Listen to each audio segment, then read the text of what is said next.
Okay, we are live, but I haven't actually started yet. I will trim this part off eventually. This is the getting ready. Jim, I think you are too far to the right in your camera thing, and I see half of your face in the little thumbnail. Probably want to scoot over to your, yes, that way. And everybody's audio is good. Okay, now we'll start. Hi, everybody. I'm Matthew Miller. This is a Fedora Council Subproject report.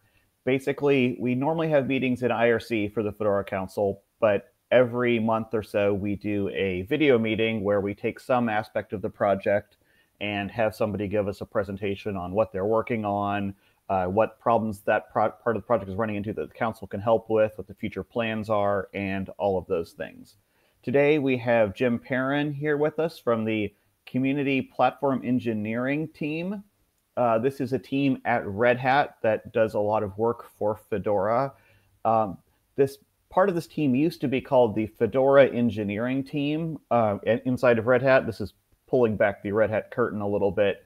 But that was problematic for several reasons. For one thing, other people in the company kept assuming those are the people who developed Fedora, which is actually not what the team does. And so it kind of caused a lot of misleading problems. So that was one reason for renaming it. And also, Jim comes to us from CentOS, yay, CentOS, and brought some of the CentOS engineering people into the team as well. So this is a merged team that works on community distro support stuff, and Jim could tell us more about that. At this point, I'm going to hand the meeting over to him. Welcome, Jim. And so this is right about the point of the meeting where I stage a coup, declare myself as the new FPL, and no, wait, sorry, wrong meeting. Yeah, it's highly stressful, so you know. So Matthew is right. We are a combined team now, and that is actually part of the goal or the intention, because we have two different community builds, and so some of the hope and longer term goals are to essentially merge some of the same technology for the communities where they make sense. We're not going to try and mash anything on top of communities or inflict rules across the board kind of arbitrarily, but we do want to actually attempt to consolidate the effort because we do have some of the same code base, and that actually leads us into some of what the team has been working on in the past. If we can bear with me just a second, I will throw up a couple of slides that Matthew made me do. Awesome. Yes, I love to make people do slides. Can you do the thing with the everybody follow me so the stream follows you as well? I certainly will. Can we see the slides? I can see the slides. All right. Do the thing. More. Do the thing.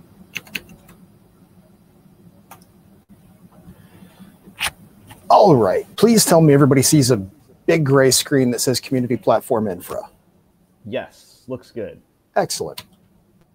All right. So we'll do this in kind of typical stand-up fashion. So what we've done yesterday, and yesterday is an arbitrary time frame that could mean like the last month or so, we put out Pagure 5, which had a lot of additional features, a lot of bug fixes, and a couple of things that we wanted to get into place to help the communities do some of their development a little bit better. So in 5.0, we now have milestone and roadmap support, so that you can assign basically a due date to a specific ticket as part of your project. So you can start tagging things for releases or for quarters or for whatever. And it's basically a way to help the various developers who use Pagure organize their projects a little bit more easily. We have also worked on setting up a combined Git or combined dist-git infrastructure between Fedora and CentOS. So what this actually means in practice right now is that we have two staging instances. Excuse me. We have two staging instances that are linked, and we are working through a couple of bugs involved in syncing the instances between projects. So on the CentOS side, we will have various Fedora branches that show up, F28, F29, things like that. And on the Fedora side, you'll see CentOS branches that show up. Yeah, C6, so this is huge, right? If people haven't been following, you might be surprised. So this is not just infrastructure merged, like using the same code base, but we're actually going to be sharing the actual Git tree. So there'll be CentOS branches and Fedora branches living together like cats and dogs. The hope was that this would help project areas where we overlap, most specifically Apple and to some extent some of the development between modules as they become more of a thing. Now that modularity is starting to make its inroads in the 7.6.18.10 code base for CentOS, we see DNF with modularity support coming in as a tech preview, and we need to actually look and see what that means, see if we can start playing around with modules in C7, things like that. So this is a pretty significant thing for us. We still have a bit of work to do to make sure that as the code from Red Hat is delivered into git.centos, that we allow for that in this new project. So it's still in staging right now. We have a little bit of work to do around that, and we're hoping to push it to production probably late December, hopefully early January, somewhere around there. Christmas present kind of thing. Exactly. This is a nice Christmas present for the community. There was also the little matter of a small release a week or so back, 2 weeks ago, to get F29 out the door. Ostensibly, that's more release engineering and a lot of other folks involved in the Fedora project. However, a couple of the people that are on my team are also part of Fedora RelEng, and they are responsible for different aspects of this as well. So everybody working as a collective, not just on my team, to kind of polish F29, get as much of it as done as we can and get it out the door. Yeah, I actually have some questions about there. This is a good place to interject this, maybe. How does your team relate to Fedora release engineering and Fedora infrastructure? So essentially, we are Fedora infrastructure. Kevin Fenzi, Steven Smoogen, Patrick Udavik. I'm going to butcher his last name, and he's going to hold me to account for that later. I one time stood with him in a pub trying to pronounce his name for about 10 minutes straight, and he told me it was just getting worse and worse the harder I tried. So you have about the same results I do then.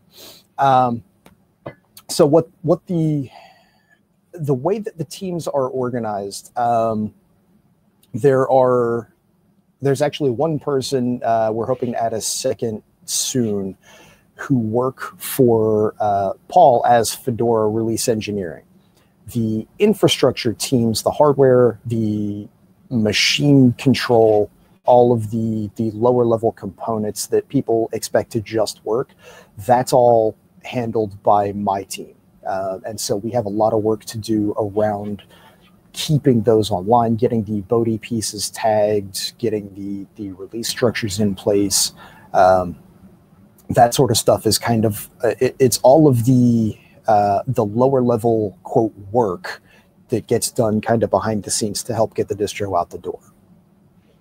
So I know there's the Fedora infrastructure apprentices, and I know historically we've had people like Till who got hired into Red Hat and who've been on the Fedora infrastructure team who are not Red Hatters. Is it currently the case that basically everybody in the core team is Red Hatters at this point? Unfortunately, yes. That is something that we are working to change because that's not an ideal state. Rick Elrod, one of the guys on my team, is somebody that I have asked to look at the apprentice program and basically try to come up with fresh ideas for how we can actually be more involved with the community, because we do have people who show up to the infrastructure meetings and they want to be involved. They want to participate, they want to kick things off. But for a variety of reasons, it's difficult to get folks to stick around. Some people have work obligations that come up. Sometimes the policies aren't easy for new people to grasp. Sometimes there's a bit of politics involved. Sometimes they're looking for us to teach the skill sets rather than bringing a skill set in and learning the idiosyncrasies of the distribution. So we have to kind of evaluate what that means and how we can be more involved with the community. Okay, cool. That sounds like a good plan. I think it's hard to scale without having a community involvement. Absolutely. So the easier that we can make the tooling, the more involved we can get with the community, with the people, and hopefully some of the roadblocks out of the way. And part of that actually feeds into the next bullet with the infra cloud that the Fedora engineering team and now the community platform team has been running for a while is kind of old. We've had some limitations to it.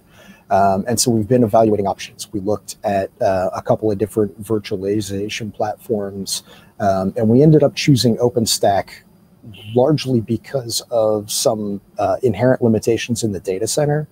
OpenStack is just more of a natural fit. We had looked at Overt, we had looked at a couple other pieces, and OpenStack seemed to be the way to go. So that's an OpenStack instance that's managed by your team. Correct. This is a resource that we are hoping to make self-service in the future. We'll get to that, I think, in a slide or two. Okay. But basically, we want the ability for people to grab a machine, play around with it, stand something up, build something on it as a proof of concept that looks cool for Fedora. And then when they're done with that, we pull that machine down and either use the code, put the project into place in a supported platform, or say, hey, that was a great experiment. Sorry it didn't work. We got some valuable information out of it. Move on. So does the CentOS CI also run OpenStack? CentOS CI is a mix of a couple of different platforms. We have a few pieces of OpenStack in there. Primarily, it's OpenShift and Jenkins. So there's some standalone Jenkins, just bare pool. There's a little bit of OpenStack as a dev cloud that we're looking to potentially combine in the future, although that's going to be a down the road kind of thing. But the majority of our focus right now is on OpenShift, okay. At least it's on CI. So that's OpenShift on bare metal then? That may change in the future, but that's the way it's set up right now. Oh, okay. No, that seems like the way of the future, actually. So I actually assumed it was OpenShift on OpenStack. So it's interesting.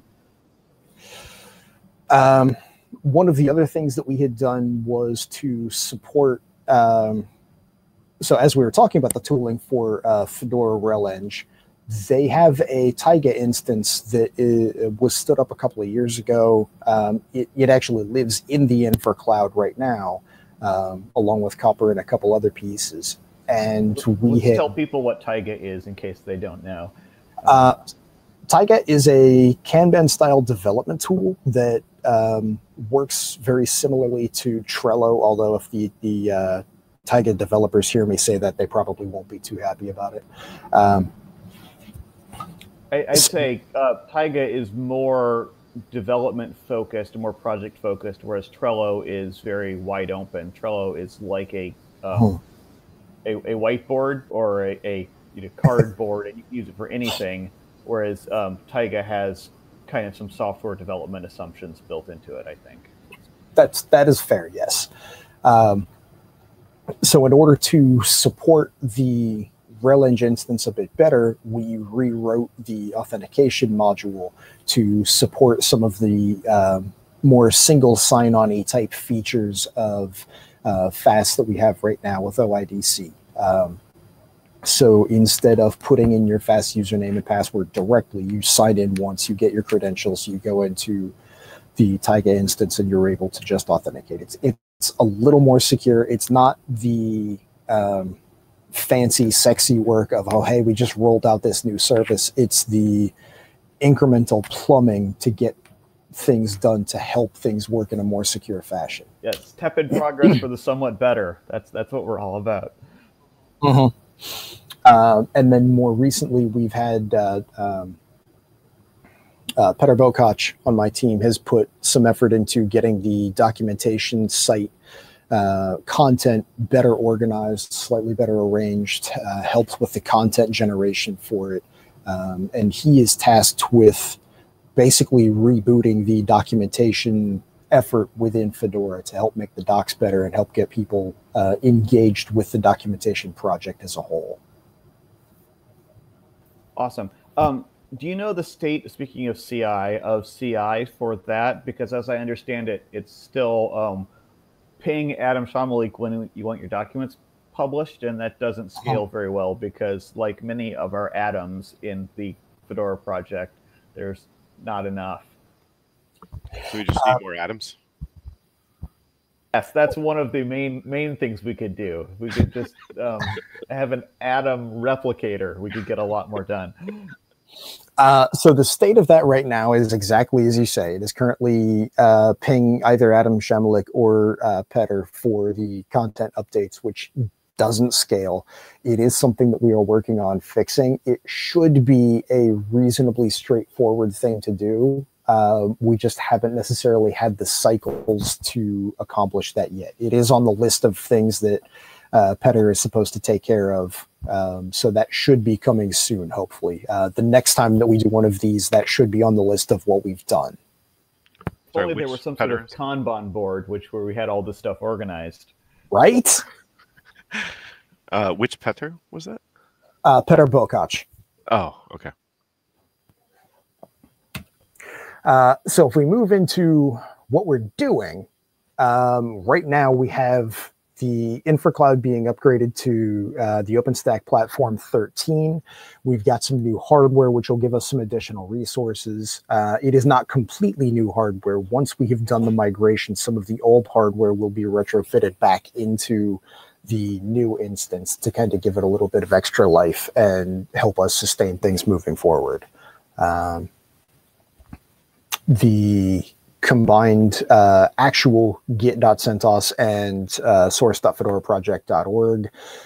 We discussed that a bit. Hopefully we'll be able to get that out of staging as quickly as possible and get that in. One of the other things that's come up for the team is a re-implementation of the PDC instance. Unfortunately, the old PDC setup was announced, or the people behind the old PDC setup announced that they were going to sunset it. And they have given us a bit of time to work a functional replacement. And so Clement Verna and a few of the other people on my team have been working an FPDC, which is a service to replace this. What does the F stand for? Fedora, of course. Oh, yes. Featureful.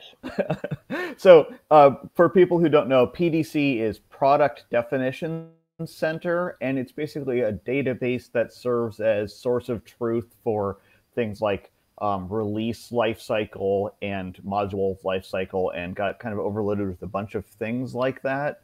Is that correct? Well, it never actually did product definition. I'm using an up-talking kind of thing because I'm not actually clear on what it is. I just remember that it was a database that was supposed to solve a lot of problems and then cause problems by going away. Well, what it did originally was it basically tracked any product that had been built so that you could kind of retroactively go back and say, okay, this is what went into this release of Fedora, say. And then because I think the naming confused a lot of people, it started to kind of take over a lot more things around product definition.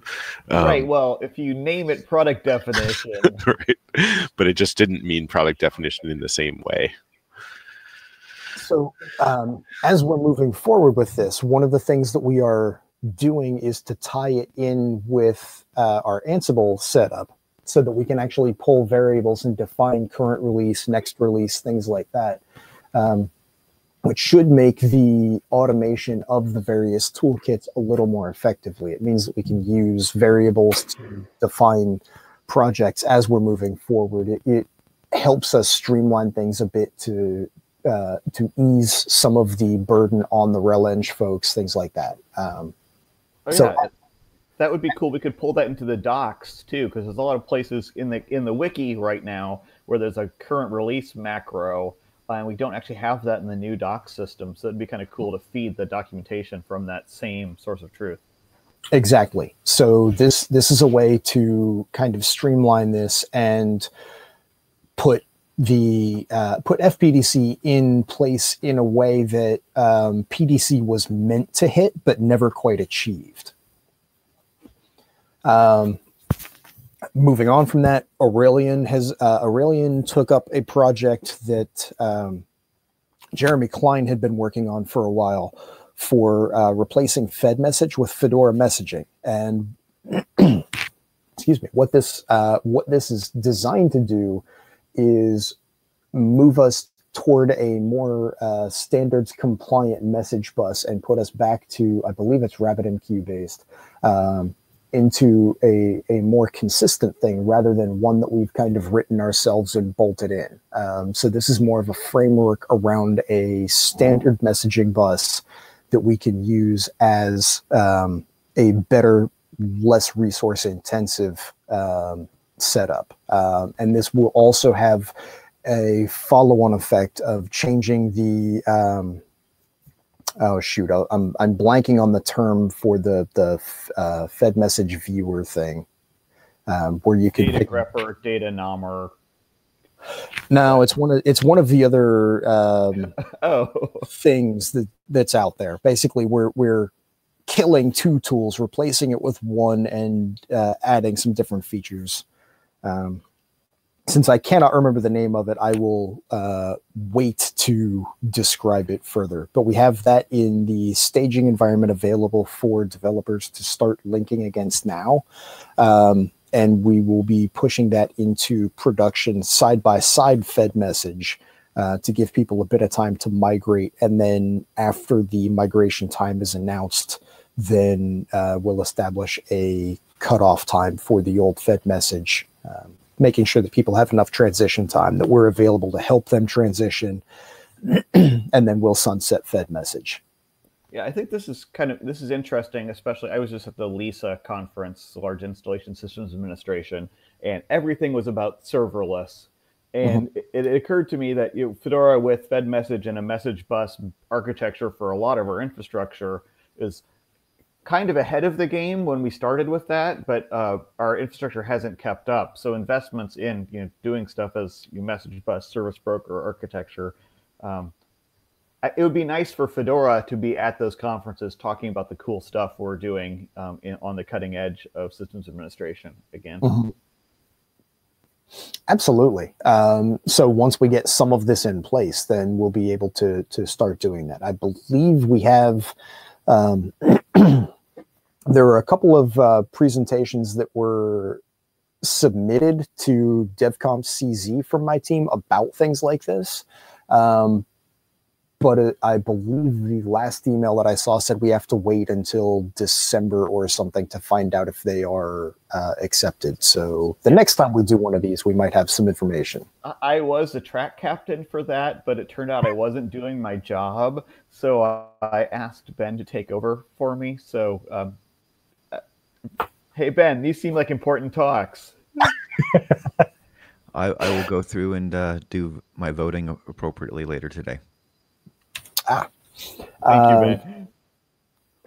So moving on from Matthew's failings and throwing work at Ben, we have some of the Bodhi improvements that we are working on. Randy and also Aurelian are working on implementing a test suite and fixing some of the issues that we have in the UI, along with making Bodhi work appropriately for modularity. There are a couple of fixes that needed to happen around that. So this is some of the work that's kind of ongoing. As Jeremy Klein had changed teams, we have a new person who has joined us in Brno, Mikkel Konecki, and I'm going to butcher his name as well, most likely. He's taken over release monitoring, which was the Anitia tool, and he's made, he's gotten it working again. It was broken for a while, so he's got that fixed back in production and running in OpenShift. And as part of the next piece that he's doing, he is including Flatpak support for it as well. So he's doing good things along those lines to get that put into place. So releasemonitoring.org is a service that tracks upstreams and then tells maintainers, hey, there's a new version of your thing. If you're a package maintainer and you've gotten a Bugzilla entry telling you that you should upgrade your package, that came from this. Yep. And then the last two bullets are basically some of the kind of the ongoing work for the incremental improvements. It's the typical system update thing, hardware replacements, working with the data centers that we have to make sure that the right hardware is where it is supposed to be. We're adding some new hardware for Adam Williamson and the OpenQA team, or the Fedora QA team, who run OpenQA to supplement the testing. So that's basically kind of the day-to-day ongoing work that just happens and most SREs and ops are familiar with. So as far as what's coming next, once we have the new cloud stood up, and that should be the end of this week or early next week, we need to begin migrating services and planning for that. Copper is the big one, so that's going to take some coordination and probably an announced outage, and that should be coming soon. Once we have a schedule for that, we'll make sure that we put that out on the various lists and that people are aware of it. One of the other projects that we have in development right now is a FAS replacement. Right now, FAS is essentially an entire custom authentication suite that Fedora uses, and we would like to replace that with a standardized tool that's based on IPA. We need a couple of front-end pieces and wrappers around it to get all of the features that people know and expect to work, but this puts us in a much better place for updating and for running standard tools that we don't have to do as much development for. So it's kind of a push to get to industry standards. What about the user interface for signing up for a new Fedora account? Will that be better under this? It should be, yes. There are some features around the old FAS sign-up that should be a little, I will say different, but hopefully different means better. One of the bigger features that this gives us is the ability to federate accounts. Right now, FAS is FAS. It's Fedora only. However, CentOS also runs an implementation of FAS. And the two account systems, while sharing 99.99 repeatings percentage for the code base, they can't actually talk to each other. So what we want to do is, this is one of the areas where we feel that we can actually unify the two projects a bit. And if we have an account system based on IPA, IPA has a concept of domains. And so we can have a CentOS domain and a Fedora domain, and we can allow trusts between the two for the community members that we actually share. There are a number of people in both the Fedora and CentOS community, and this would allow them a bit of flexibility to move back and forth between them with one set of credentials. It also means that the people who come into Fedora as infrastructure folks and people who come into CentOS as infrastructure folks could be able to transition back and forth between the two teams, and we could ostensibly offer this to some other projects as well on a federated basis. So this has DM at CentOS.org as well. I'm okay with this. Well, we'll talk. In all seriousness, though, this is one of the understated substantial improvements, and having this in place allows us to look at sharing other tooling. So we could run one OpenStack instance across both projects if we had something like this in place. So this by itself doesn't seem like a lot, but it is the beginning step to shave the yak to actually get things more aligned. Yeah, it seems like a pretty big pay down on some technical debt, so that's cool. It absolutely is, yes. We have some EPEL improvements that are lining up. There are Steven Smoogen has sent an email to the EPEL list a while back, basically outlining all of the existing problems that we are aware of, along with ideas for how to fix them. And so as those have been discussed, we have some things that we'd like to see, that we'd like to do a little differently, some life cycle improvements that can be done, things like that. So that should be coming up as well. And I think for Ben's benefit, I think there's also a talk about this that was submitted to DevConf, hint, hint, wink, wink, nudge, nudge, if I can basically push for, you know, the people on my team to actually have their talks accepted. The big thing that we are working with right now is we actually, so because we are a Red Hat internal team, we do have a little bit of budget, and we wanted to try to do something good for the community with that. And so one of the things that we want to do is, we've talked about Taiga a couple of times before. We want to offer a hosted version of that for Fedora as a whole. Right now, there are a number of different teams in Fedora that are all either using their own instances of Taiga or using the free instance of Taiga right now, but those are scattered and no one is actually coordinating across the two of them. And so they end up having a siloing effect. And what we want to do is use a little bit of our internal budget, pay for Taiga, so we're supporting the upstream community that way with actual hard dollars, which will help them with their development effort. And what Fedora gets out of that is a unified Taiga instance where we can actually share and track cards and development progress across the different teams. So we can have the RelEng folks talking with the modularity folks, talking with the infrastructure folks, and sharing tickets back and forth, instead of the individual teams doing siloed efforts until they need to talk to another team and then coming up at the tail end and saying, hey, I have this thing, can you help? And either being told no, or it'll be scheduled, or something else. This will kind of help communication across the board. So a lot of teams, you know, like the Council, Fesco, Fedora Design, have moved to Pagure and using the ticket tracking there, not even associated with the Git repo, but just using the ticket tracking for this kind of thing. Should we push for those things to move to Taiga, or because I'm worried about increased fragmentation there? I would say yes, we should push for them to move to Taiga, specifically because there are some features that aren't in Pagure. For example, the ability to move an issue between teams. You can tag somebody from a team, but it's difficult to tag the team itself directly, or to coordinate some of the effort in Taiga. And so if something gets assigned to, say, Patrick on my team, but really it needs to go to Langdon in the modularity team, we can't pick that up and move that ticket to the modularity project. We have to make a whole new ticket in Pagure.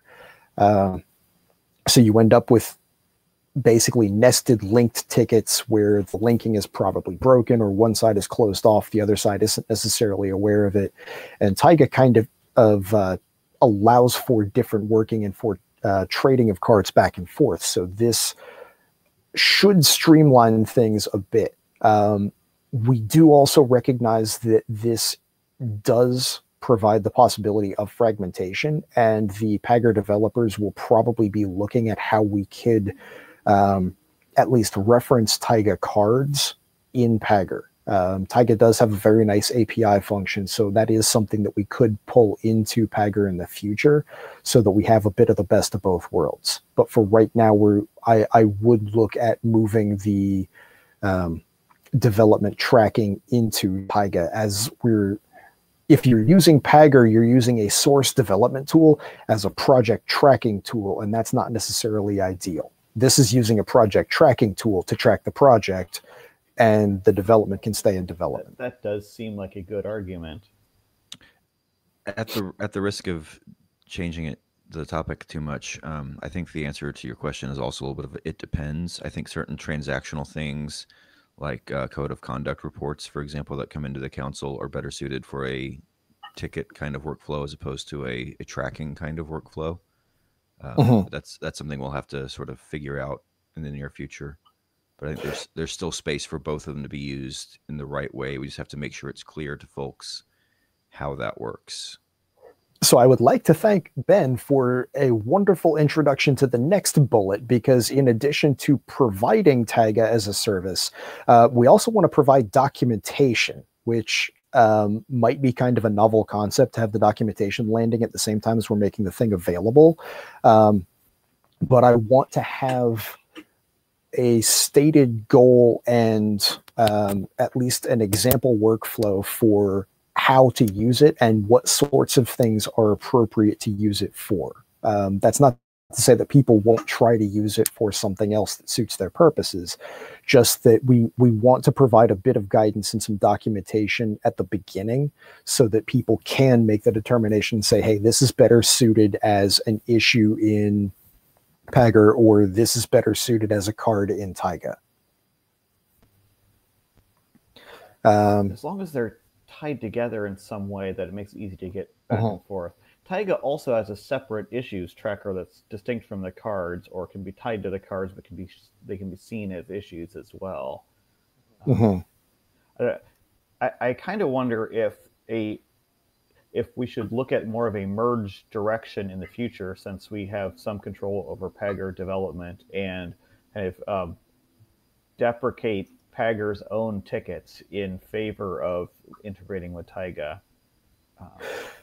So that might be something to look at in the future, specifically because on the CentOS side, Git is just git.centos. And on the Fedora side, there's both Pagure.io and source.fedoraproject.org. So the two are set up in distinctly different fashions. And to some extent, we jump back and forth. So it might be beneficial to look at where we do issue tracking to begin with, and why, and what makes the most sense. It's one of those things where if we're developing Pagure, basically, and we can't possibly compete with GitLab and GitHub on feature development there. So we need to make sure we're focused on things that are useful for the things that Pagure is strongest at. And if we can't do that, we shouldn't develop it at all, really. That does make sense. And the last bullet that I have here is, I'm referring to it as challenge rounds, but this is basically some ideas that I have been ranting and raving to Matthew separately about. I believe we're going to come up with a proposal probably in the next couple of days to be sent to the list. Basically lighting everything on fire. And one of the things that is first and foremost in that is everything is already on fire, Jim. I don't think you. So it may not be legible. Light the fire on fire. How do you do that? So currently, one of the biggest issues that we have is a compose takes around 18 hours, 12 to 18 hours to get a compose out, and that causes all sorts of headaches around both rawhide testing and around release time. If we have to tweak something, or we find out that the generated image is just a hair too big to fit on a typical DVD size, or something along those lines, we have to spin it again, and that is essentially a full day burnt just waiting for the compose to finish. Yeah, it basically means that in the week leading up to the release, we have 4 change windows. And that is 2 problems. First of all, only 4 change windows? That's crazy. And second, it means we can't do scientific approach to change, because since we only have those windows, we can't do one change at a time. We've got to shove in all of the changes and hope they work. So moving to a turnaround time where we could have lots of changes going in, as we need fixes, we could put each fix in individually. That would be amazing. It would really help us get stable releases out on time. So my initial proposal was to get the compose speeds down to an hour. I want to be able to churn a compose out per hour and just set that up as an automated thing. Here's something that just happens. And everyone looked at me like I was crazy, and they said, let's shoot for 4 hours first. And if we can hit an hour as a stretch goal, then that's okay. And I still will advocate for an hour, but I do agree that 4 hours is certainly better than what we've got now, and I think that will help exponentially. That was me that said that.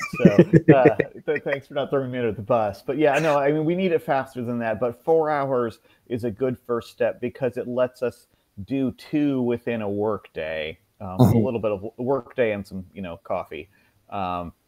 Otherwise, that way we can actually like do something, and if it doesn't work, do it again rather than waiting for the whole other day. So that's why I picked 4 hours. But yeah, faster than honestly, if we change one package in the entire compose and that package is like 1 megabyte, it seems like we should be able to have a new compose within seconds. So I feel like even an hour is very long as a stretch goal. I understand there's reasons, but the time should be proportional to the amount of change rather than a fixed, very large number. Yep. So I have a question about this. Yes. So this is something that affects CI a lot, of course. So I'm very very interested in the outcome here. Absolutely. And we did some things with the pipeline, like to kind of do partial things and partial processes. So my question is we always talk about decompose. Would it be on the table to say that we don't necessarily need the full process for everything? For example, if we had a partial result that we can use for CI, for example, that would already help a lot of people. So I think if you need qualifiers, I would put challenging the definition of what a compose is, and to take a more granular approach, I would put that on the table. So absolutely. And that was one of the things that was listed as call it too technical for this, or too down in the weeds for this initial proposal. But you are right. The definition of compose, as I'm using the word, is variable, because one of the things that I would like is a layered compose. To Matthew's point and to your point for CI, if we make a change in Firefox, for example, the Firefox package didn't, render the right Fedora splash page or something like that, we shouldn't need an entire new compose for everything just to get the new Firefox in place. That should just be a desktop layer, or a layer on top of a base compose or a base image that just has the Firefox change or just impacts that piece. We shouldn't need to redo everything just for that one chunk. And so if we can provide kind of a consistent base image at the lower level and then stack the pieces on top of that, that's one solution. I don't want to try to dictate the solutions, because I don't want to put my preconceived notions into the heads of the developers, but I do want the solution to get done. And so you are absolutely correct. The definition of a compose is variable here, as I am using the term. That sounds very good. Thank you. And I would add to that maybe the idea here that with these layers or whatever, it'll end up being on a technical level, that we don't necessarily have to block making everything available, or making things available on having everything finished, right? So as soon as some parts of this are finished, they could technically be ready for further consumption, such as by CI. Mm-hmm. So actually, as this proposal goes out or gets written, your team should be one of the ones that we are engaging with most directly to make sure that we are doing this, because as you can see, the one of the next sub bullets down, or actually 2 of the sub bullets down there, apply to this as well. In order to get our updates out faster, we have to be able to test better. And I want to automate more of the testing process than we have now. I want to mandate testing for certain things. I understand that ruling with an iron fist doesn't necessarily work that well in community, so we've got to figure out the appropriate carrot and stick to make that happen. But testing and the update speed absolutely need to happen better than they are now. Yes, I fully agree. So thank you for that, and we'll definitely in sync. I have to admit I cheated a bit and I read ahead on your bullet points. So.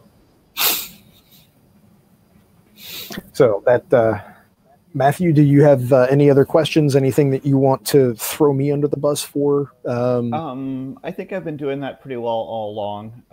Maybe Excellent. avoiding the bus, but no, I don't think I have any more questions. Does anybody else have questions? We're almost at the hour here, got 10 minutes left, but if we can wrap up soon, we've got a release retrospective for Fedora 29 coming up. And so maybe actually, I do have one question. Sorry, but I didn't interrupt. So with all these what's next things, feel free to turn your video back on, by the way. Oh, yes, and I should probably do the stop sharing thing and make everybody not follow me. Yeah, following you wasn't working anyways, so. Oh, excellent. We followed you in spirit, so. Exactly. So my question is, how do you see the top priorities here and what you want to pull off soon? Because there are a lot of interesting things, and I see a lot of alignment with a lot of other things. So my question is, how do we sync up on those? And yeah, especially for the compose speed and the testing relation, there's my interest. Where you see work going into that. Several of these pieces will happen in parallel because they're not necessarily all either my team or people that report into me. So it'll be interesting to coordinate some of this. The migrating the copper piece, once we have that in place, that's basically one person on my team helping the copper folks with the migration, making sure everything works, and then the rest of it is up to the copper team. As far as getting the compose speeds down, getting testing improvements done, things like that, that should be part of a proposal that comes out whenever Matthew mashes send on the email, and we should have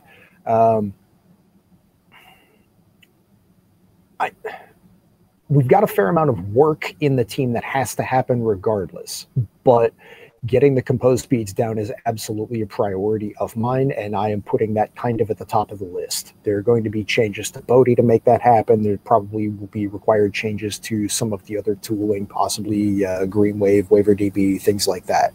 So I am looking at this as, let's ignore the tooling that we have now. Let's design the tooling that we want and then see how we can fit the goals into the tooling or what needs to be adjusted. I don't want to say that, we have to use Bodhi or we have to use WaverDB or we have to use this thing just because we've done it that way in the past. That's a bad way of thinking. And if we need to change stuff up, then we change stuff up. Okay, thank you. That sounds good. I'll be happy to help where I can. Awesome. All right. Unless there's anything else, let's wrap up this call. Thank you very much, everybody, for coming. Dominic, thanks for your good questions and input. Jim, thank you for the slides and all the talking and everything.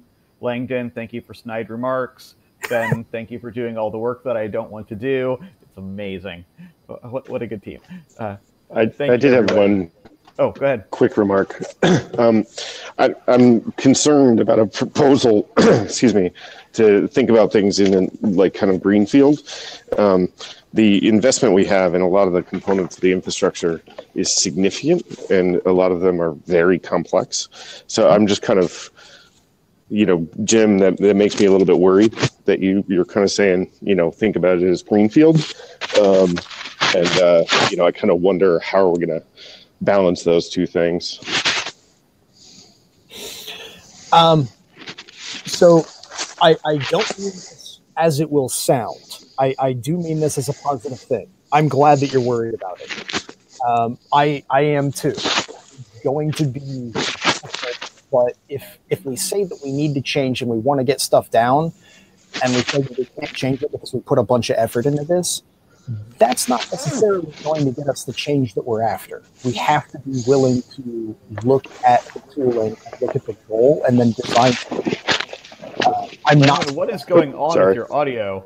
Sorry, I thought I was on mute. My bad. I was putting a jacket on. I'm not suggesting that we throw all of the tooling out the window. I'm just suggesting that we take a hard look at it and we don't say, oh, we're doing it this way because we've always done it this way. Yeah, I'm just worried, like, the immediate thing that you want to burn to the ground, or one might want to burn to the ground, right, is Koji, which is a non-trivial exercise in replacement, and could easily suck up all resources for all time. And so I just want to be careful that